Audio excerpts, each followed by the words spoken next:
لله وكفى وسلام على عباده الذين اصطفى وعلى آله وأصحابه المجتبى أما بعد فأعوذ بالله من الشيطان الرجيم بسم الله الرحمن الرحيم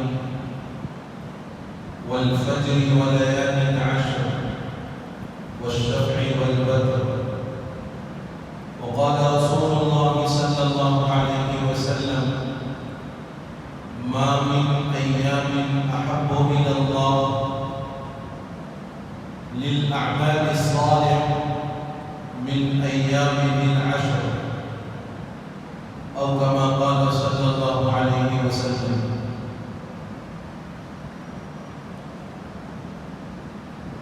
قابل احترام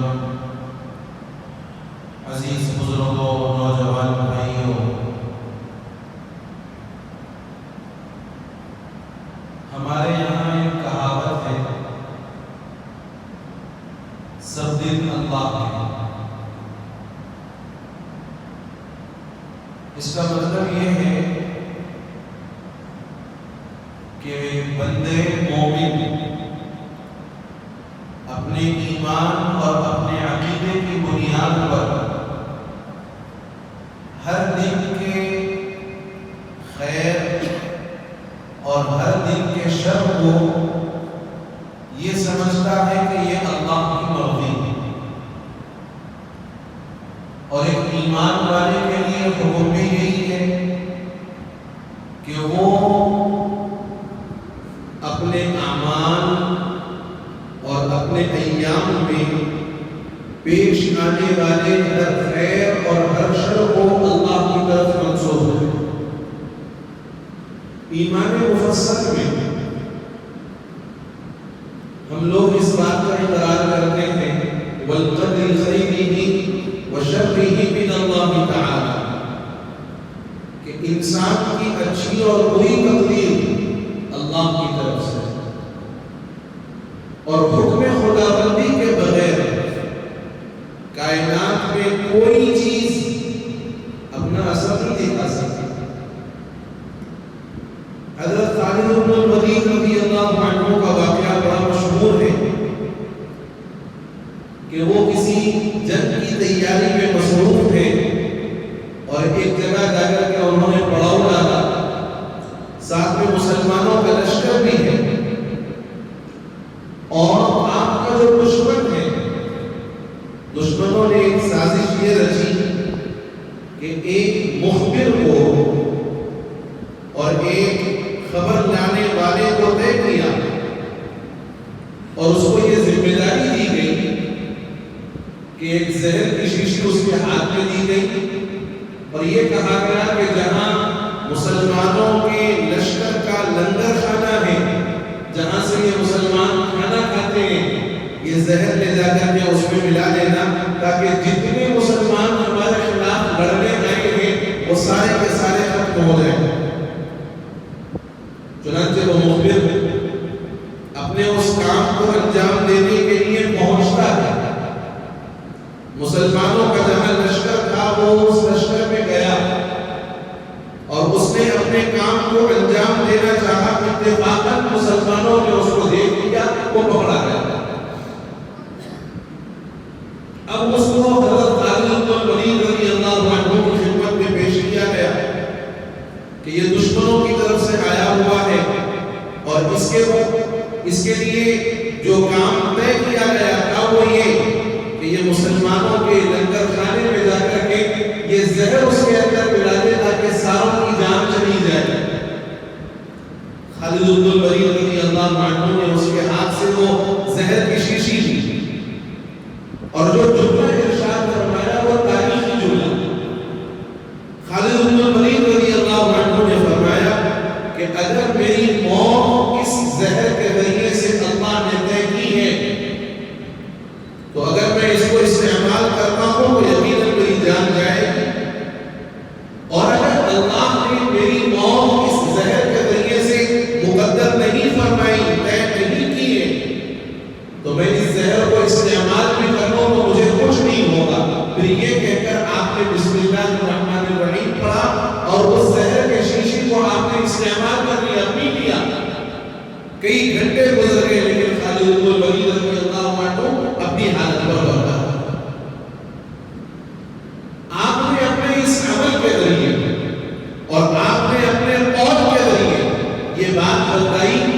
انسان کی زندگی میں خیر کا آنا یا شر کا آنا یہ اللہ کی طرف سے ہے،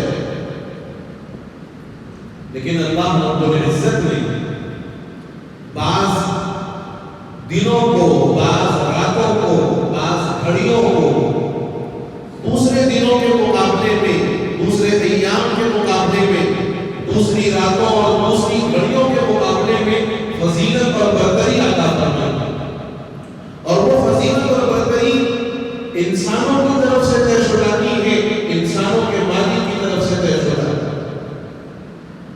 انہی میں سے ایک حصہ اور ایک گھڑی ذی الحجہ کے شروع کے 10 دن اللہ کے رسول صلی اللہ تعالی علیہ وسلم ارشاد فرماتے ہیں کہ اللہ تعالیٰ کو نیک اعمال جو پسندیدہ ہیں اور انسان جن اعمال کے ذریعے سے اللہ کا قرب حاصل کر سکتا ہے، ان میں سب سے زیادہ پسندیدہ ایام اور پسندیدہ دن اللہ کے نزدیک عشرہ ذی الحجہ ہے۔ اس سے بڑھ کر کوئی اور دن نہیں کہ بندہ اس میں نیک عمل کرے وہ اللہ کے نزدیک قابل قبول ہو جائے۔ اسی لیے 1-2 دن کے بعد ذی الحجہ کا مہینہ شروع ہونے والا ہے۔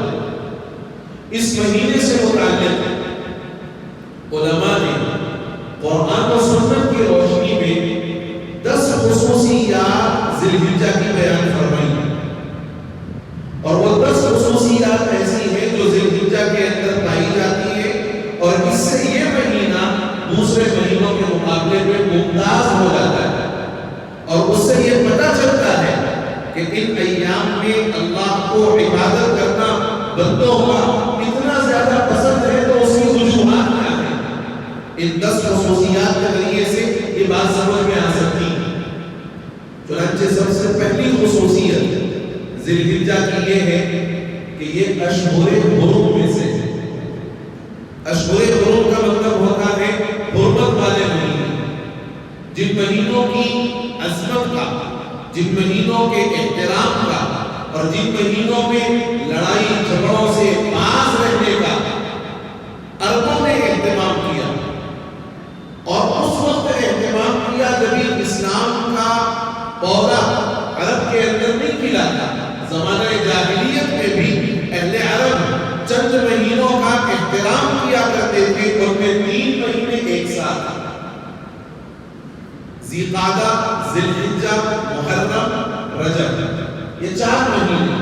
قرآن مقدس میں بھی فرمایا ان عدۃ الشہور عند اللہ 12 شہرا فی کتاب اللہ یوم خلق السماوات والارض منها 4 حرم، کہ مہینوں کی تعداد اللہ کے نزدیک جس وقت اللہ نے زمین و آسمان کو پیدا فرمایا 12 ہے، اور ان 12 مہینوں میں 4 مہینے وہ ہیں جو حرمت والے ہیں، عظمت والے ہیں، احترام والے ہیں۔ اور اہل عرب بھی اسلام کے آنے سے پہلے ان 4 مہینوں کا بڑا احترام کرتے تھے۔ عربوں کی لڑائیاں اور عربوں کی جنگیں بڑی مشہور ہیں۔ ایک جنگ عربوں کے درمیان میں مشہور ہوئی ہے جو 120 سال تک لگاتار جاری رہی، 120 سال تک لگاتار جاری رہی۔ ہر خاندان کا بڑا جب انتقال کرنے والا ہوگا، جب اس کا آخری وقت ہوگا، وہ اپنے بعد والوں کو بلا کر وصیت کرتا، اس وصیت میں یہ بات ضرور ذکر کرتا کہ فلاں خاندان سے ہماری لڑائی ہے، اس کو چھوڑنا نہیں، اس کو جاری رکھنا۔ نسل در نسل یہ وصیتیں چلتی رہی، تو وہ جب 120 سال تک پوری رہی۔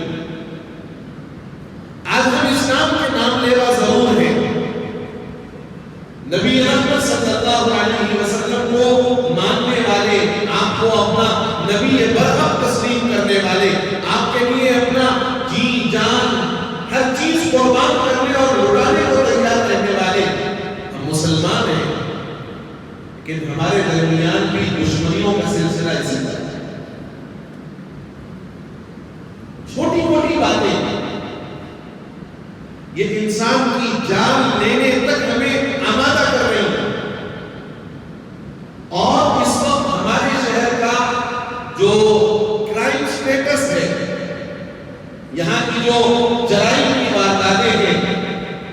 مسلموں میں کم اور مسلمانوں میں زیادہ. ابھی شاید 1-2 دن قبل کالے پتھر کے علاقے میں ایک قتل کی واردات انجام ہوئی. چند دنوں قبل ہمارے اس علاقے کے اندر ایک قتل کی واردات انجام ہوئی. کئی ایسے مسلم اکثریتی علاقے ہیں جہاں مسلمانوں کی اکثریت ہے، جہاں اللہ اور اس کے رسول کو ماننے والوں کی اکثریت ہے. میں یہ نہیں کہوں گا کہ مسلمانوں کی اکثریت، یہ زیادہ مؤثر جملہ ہوگا کہ اللہ اور اس کے رسول کو ماننے والوں، اللہ اور اس کے رسول کے ساتھ اپنا تعلق جوڑنے والوں کی اکثریت ہے. لیکن باوجود اس کے اسلامی تعلیمات پر عمل ہمارے معاشرے میں صفر کے برابر. 100% نہیں، آپ 200% کہنے تو غلط نہیں ہوں گے.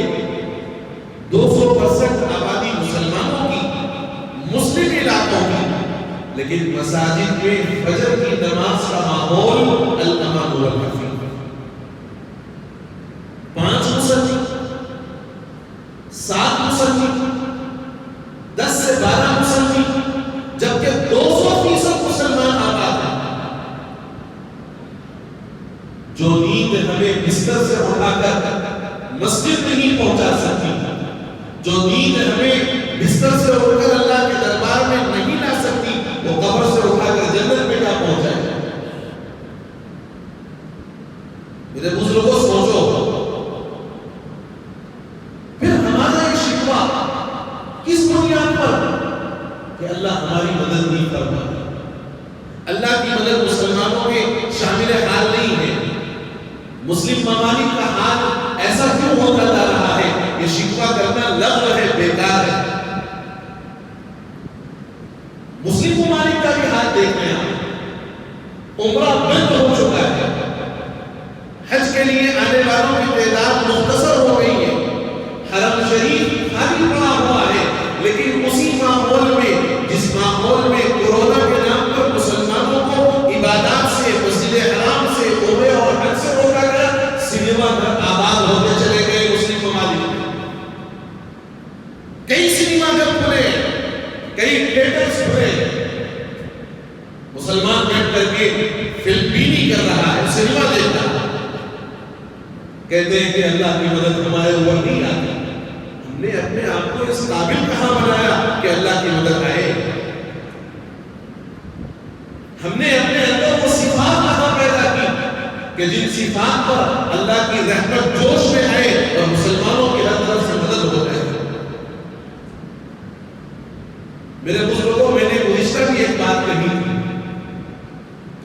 دعا کرنے کے جو آداب ہیں ان آداب کی ہم رعایت نہیں کرتے اور دعا قبول نہ ہو تو ہم کہتے ہیں کہ اللہ ہماری دعا قبول نہیں کر رہا.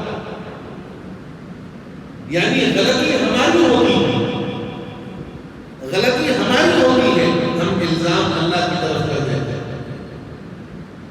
یہ جو ماحول ہے، اس ماحول میں قصوروار ہم ہیں، غلطی ہماری ہے اور ہم الزام دیتے ہیں اللہ ہماری مدد نہیں کرتا.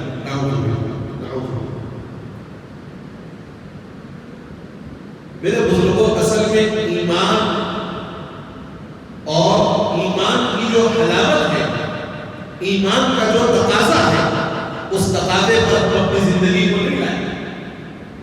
اور جب تک ہم اپنے زندگی کو ایمان کے تقاضوں پر نہیں لائیں گے، اللہ کی طرف سے مددیں نہیں آئیں گی. صحابہ کرام کی مدد کیوں ہوتی تھی؟ صحابہ جنگل چلے گئے اور جا کر کے اعلان کیا کہ ہم محمد رسول اللہ کے ساتھی ہیں، ان کے غلام ہیں، ہم یہاں اللہ کے دین کی دعوت کو پہنچانے کے لیے آئے ہیں، ہمیں ٹھہرنے کے لیے جگہ نہیں ہے. جنگل کے جانوروں میں ہم حکم دیتے ہیں کہ جنگل خالی کر کے چلے جاؤ. تاریخ لکھنے والوں نے لکھا ہے کہ شیر اپنے سر کو نیچے کر کے نکل گیا، ہاتھی اپنی سونڈ کو نیچے کر کے نکل گئی، اور کسی نے یہ نہیں کہا کہ آپ ہمارے علاقے میں آ کر ہم کو نکال رہے ہیں. یہ نہیں کہا کسی نے. کیوں؟ اس لیے کہ یہ محمد رسول اللہ کے سچے غلام تھے، یہ آقا مدنی صلی اللہ علیہ وسلم کے سچے عاشق تھے. ہم ضرور کہتے ہیں کہ ہم غلامان مصطفیٰ ہیں، لیکن ہماری زندگی میں محمد کی غلامی کی ذرا سی بھی جھلک نہیں ہے میرے بھائی. آپ برا مت مانے، میں حقیقت عرض کرتا ہوں. اگر ہم غلامان محمد ہیں، نبی مکرم صلی اللہ علیہ وسلم سے اپنی جان، مال، عزت و آبرو سے زیادہ عقیدت اور محبت ہے، کچھ نہیں، بس وقت نماز کا اہتمام کرو، حلال استعمال کرو، حرام کو چھوڑ دو. آپ کے ذریعے کسی مسلمان کو ذہنی، قلبی، جسمانی کوئی تکلیف نہ پہنچے، اس بات کا اہتمام کرو. ہماری سوشل لائف درست کر لو، ہمارے معاملات درست کر لو، اللہ سارے مسائل خود حل کر لو. تو میں آج یہ کر رہا تھا کہ ذی الحجہ کی پہلی خصوصیت اشہر حرم میں سے، حرمت والے مہینوں میں سے. دوسری خصوصیت یہ ہے کہ یہ ذی الحجہ اشہر حج میں سے، یعنی یہ وہ مہینہ ہے جس میں حج جیسی عظیم الشان عبادت انجام دی جاتی ہے. نماز 24 گھنٹے 5 مرتبہ، حج سال میں 1 مرتبہ صاحب نصاب پر فرض ہے، اور وہ بھی اس مقام پر جا کر حج کرنا ہے. اور حج انہی ایام میں ادا کیا جاتا ہے ذی الحجہ کی 8 تاریخ سے. تیسری خصوصیت، ذی الحجہ کے جو شروع کے 10 دن ہیں، 1 سے لے کر کے 10 تک، ان ایام کے بارے میں قرآن مقدس نے قسم کھا کر ارشاد فرمایا والفجر ولیال عشر. قسم ہے فجر کے وقت کی اور 10 راتوں کی. ان 10 راتوں سے مراد مفسرین اکرام نے لکھا ہے کہ ذی الحجہ کی پہلی تاریخ سے لے کر کے 10ویں شب تک یہ جو 10 راتیں ہیں، ان 10 راتوں کی اللہ نے قسم کھائی.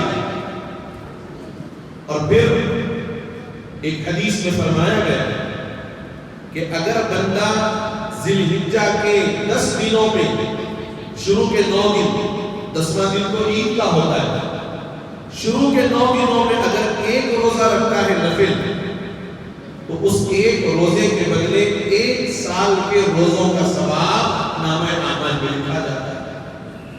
اور اگر ان 10 راتوں میں کوئی 1 رات بندہ عبادت میں گزارتا ہے، حدیث میں فرمایا گیا شب قدر کے برابر نامہ اعمال میں ثواب لکھا جاتا ہے.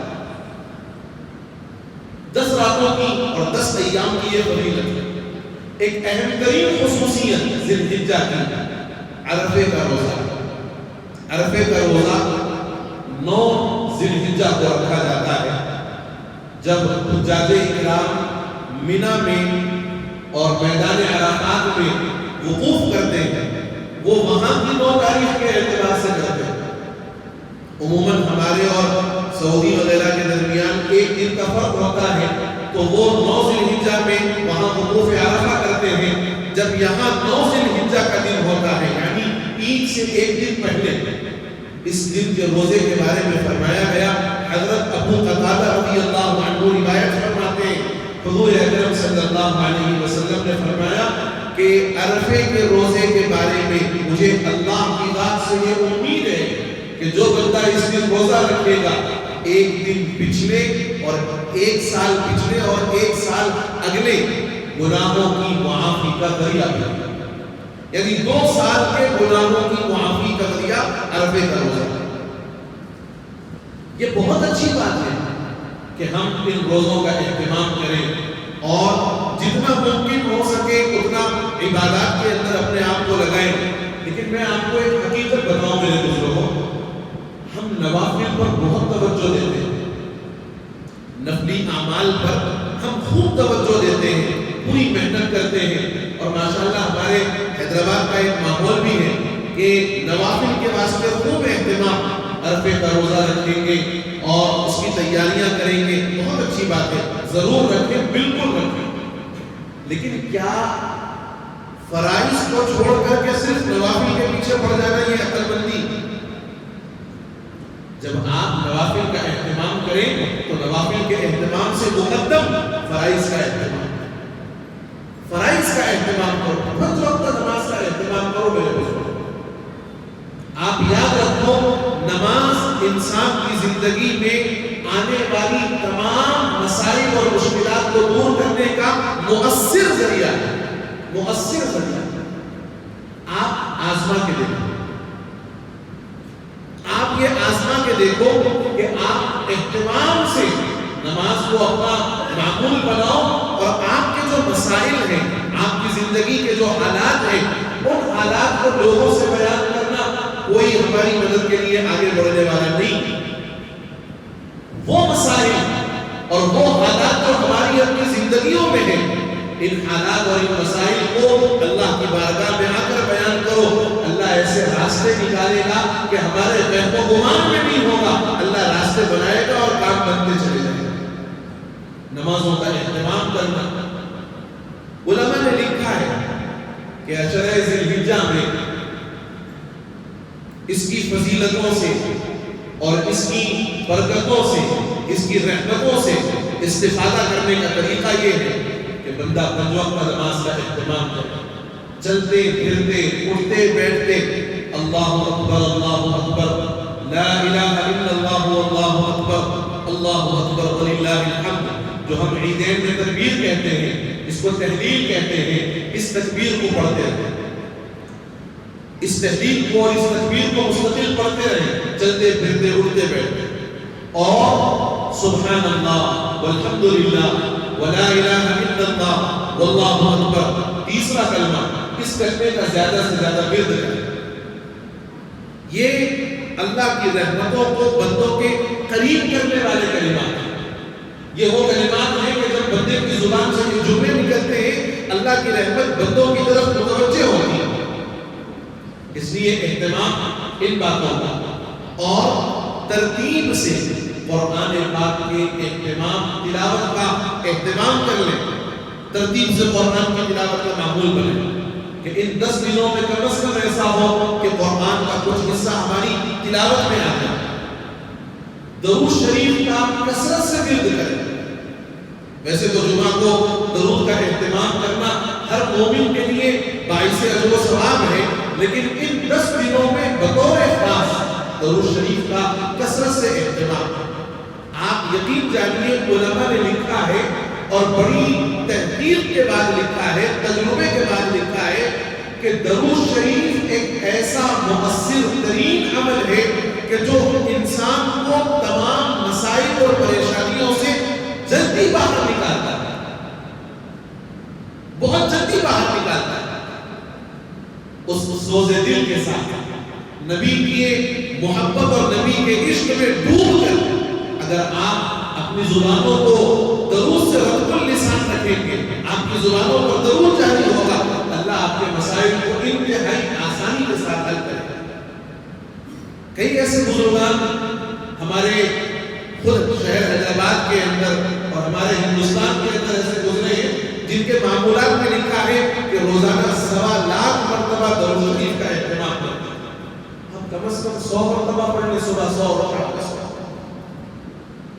اور میں نے رمضان المبارک کے مہینے میں بتلایا تھا کہ سب سے ہلکا اور مختصر سا درود جو آپ چلتے پھرتے کبھی بھی پڑھ سکتے ہیں، صلی اللہ علیہ وسلم، اس کا اہتمام ہے۔ ایک خصوصیت جو ذی الحجۃ الحرام کی،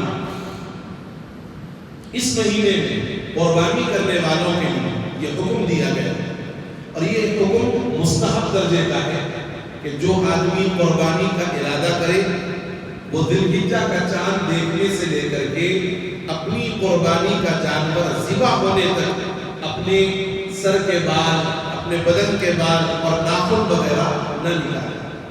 بھئی دیکھو، داڑھی نکالنا ہر حال میں گناہ ہے، یہ بات ذہن میں رہے، داڑھی نکالنا ہر حال میں گناہ ہے۔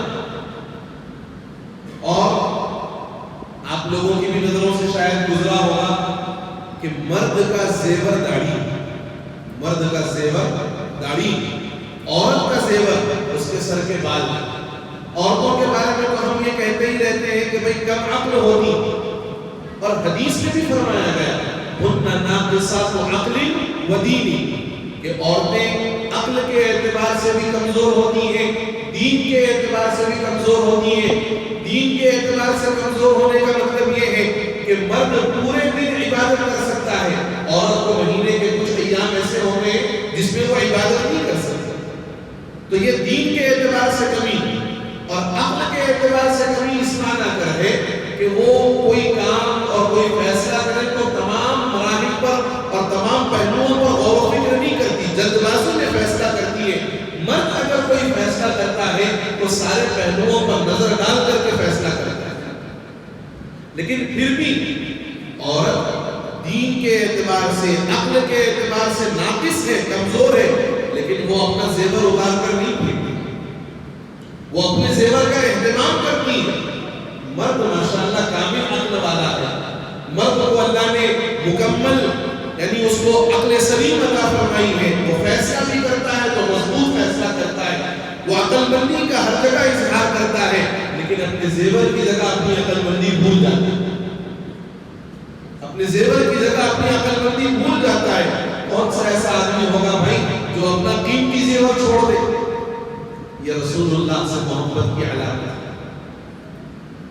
اس سے بڑی بات میں اور آگے نہیں کہہ سکتا، یہ رسول اللہ سے محبت کی علامت ہے۔ تو میں عرض یہ کر رہا تھا، قربانی کرنے والے اپنے بال اپنے ناخن یہ نہ نکالیں ذی الحجہ کا چاند دیکھنے سے لے کر کے قربانی کا جانور ذبح ہونے تک۔ اس سے پہلے جیسے اس سال اتوار کی شب میں 29ویں تاریخ اتوار کو تو ہو سکتا ہے کہ اتوار کی مغرب سے ذی الحجہ شروع ہو جائے، یا اگر 30واں ہو جائے تو مغرب کی یعنی پیر کی مغرب سے ذی الحجہ شروع ہو سکتا ہے۔ تو اتوار کی مغرب سے پہلے جس کو اپنے بال کٹوانے ہیں، ناخن کٹوانے ہیں، صاف صفائی کرنی ہے وہ کر لیں، اور پھر ذی الحجہ کا چاند دیکھنے سے لے کر کے قربانی کا جانور ذبح ہونے تک اپنے آپ کو ان چیزوں سے محفوظ رکھیں۔ یہ مستحب عمل ہے، اگر کوئی آدمی اس کا اہتمام نہ کر سکے کوئی گناہ نہیں، قربانی پر کوئی اثر نہیں پڑے گا، لیکن اہتمام کر لینا چاہیے۔ اب سوال کہ بھئی کیوں اہتمام کیا جائے؟ حجاج سے مشابہت، حجاج اکرام جو حج کے لیے جاتے ہیں وہ لوگ بھی جیسے احرام باندھتے ہیں تو پھر بال ناخن وغیرہ نہیں کاٹتے، تو ان کی مشابہت میں یہ عمل ہے۔ اور بعض روایات میں آیا ہے کہ جو بندہ اپنے بال ناخن نہ کاٹے اور اپنے قربانی کا جانور ذبح ہونے تک انتظار کرے تو اس کے ہر بال کے بدلے ایک نیکی اللہ اس کے نامہ اعمال میں لکھتے ہیں۔ تو ان چیزوں کا اہتمام، نمازوں کا، دعا اور تلاوت کا، صدقے کا بھی اہتمام۔ ہمارا معاشرہ صدقے کے سلسلے میں تھوڑا سا کمزور ہو گیا۔ صدقہ آپ جس نیت سے دیں گے اس کی برکات آپ کو ضرور حاصل ہوگی۔ اور صدقے کا یہ اللہ تعالیٰ نے عجیب نظام بنایا ہے کہ آپ اللہ کے راستے میں دیتے ہیں، اللہ پلٹا کر آپ کو اس کا ڈبل اور اس سے زیادہ آپ کو عطا فرماتا ہے۔ یہ تجربہ اور صدقے کے واسطے ہمارا ایک مزاج اور ایک ذہن یہ بنا ہوا ہے کہ صدقہ بولے تو کم سے کم 1000 روپیے دینا، 100 روپیے دینا، 200 500 دینا، نہیں، آپ 2 روپیے دیں گے صدقہ ہے، آپ 1 روپیہ دیں گے صدقہ ہے آپ کا۔ یہ الگ بات ہے کہ آج کل کے ماننے والے آپ سے روپیہ 2 روپیہ دینے رہے، لیکن آپ اہتمام کریں صدقے کا، یقیناً اس کی برکات زندگی میں ضرور ہے۔ صدقے کا اہتمام کریں۔ یہ 10 دنوں کو بالخصوص گناہوں سے، نمازوں کے چھوڑنے سے اور اللہ کی نافرمانیوں سے، رسول اللہ کی نافرمانی سے، آپ کے دل کو تکلیف پہنچانے والے اعمال سے ہر مسلمان کو زندگی بھر اہتمام کرنا ہے، بچنا ہے، لیکن ان 10 دنوں میں بطور خاص۔ کیوں؟ اس لیے کہ جن دنوں میں اعمال کی نیکیاں بڑھ جاتی ہیں تو گناہ کا وبال بھی بڑھ جاتا ہے۔ جیسے رمضان میں نیکی کا ثواب 1 کو 70 سے ضرب دیا جاتا ہے، 1 نیکی کرو تو 70 کے برابر ہے، تو ایسے ہی گناہ کریں گے تو گناہ کا وبال بھی بڑھتا ہے۔ ایسے ہی ایام ذی الحجہ کے جو 10 دن ہیں ان 10 دنوں میں نیکیوں کا گراف اللہ کے پاس بہت زیادہ اونچا ہے. اگر اس میں گناہ ہوگا اور اگر اس میں اللہ کی نافرمانی ہوگی تو وبال بھی زیادہ ہوگا. تو اپنے آپ کو گناہوں سے محفوظ کریں. قربانی کرنے والے ان باتوں کا اہتمام اپنے بال ناخن وغیرہ کے سلسلے میں اتوار کی مغرب سے پہلے اپنے آپ کو فارغ کر لیں. مستحب درجے کا عمل ہے. قربانی کا جانور خریدیں تو اس کی پوری تحقیق کر لیں. ایک ویڈیو باضابطہ چل رہی ہے, میری نظر سے گزری, میں کہہ دینا مناسب سمجھ رہا ہوں کہ بکروں کے منہ میں جو ہے ڈپلیکیٹ قسم کے دانت لگائے جاتے ہیں. اب دیکھو آپ, یعنی بٹے بازی کرنا, دھوکہ دینا, لوگوں نے یہاں تک بھی نہیں چھوڑا. جانور کو بیچا جا رہا ہے, وہ کوئی کھانے کے لیے نہیں لے جا رہا, وہ اللہ کے نام پر ذبح کرنے کے لیے اور اللہ کی کبریائی کو بیان کرنے کے لیے, اس پر اللہ کا نام لینے کے لیے اس کو ذبح کر رہا ہے, اور اس کے اندر بھی دھوکے بازی. اب آپ بتاؤ کہاں اللہ سے مدد آئے گی, کہاں اللہ کی مدد آئے گی مسلمانوں پر جب ہمارے اعمال ایسے ہوں گے. ہم نے عبادت کو بھی تجارت بنا دیا, ہم نے عبادت کو بھی تجارت بنا دیا. اس لیے میرے بزرگوں پوری تحقیق کرنا, جانور خریدنے سے پہلے سارے چیزوں کو دیکھنا, عیوب سے پاک جانور دیکھنا, اس کے بعد جانور کو خریدیں اور اس کی قربانی کریں. اللہ تعالیٰ مجھے اور آپ کو کہنے اور سننے سے زیادہ توفیق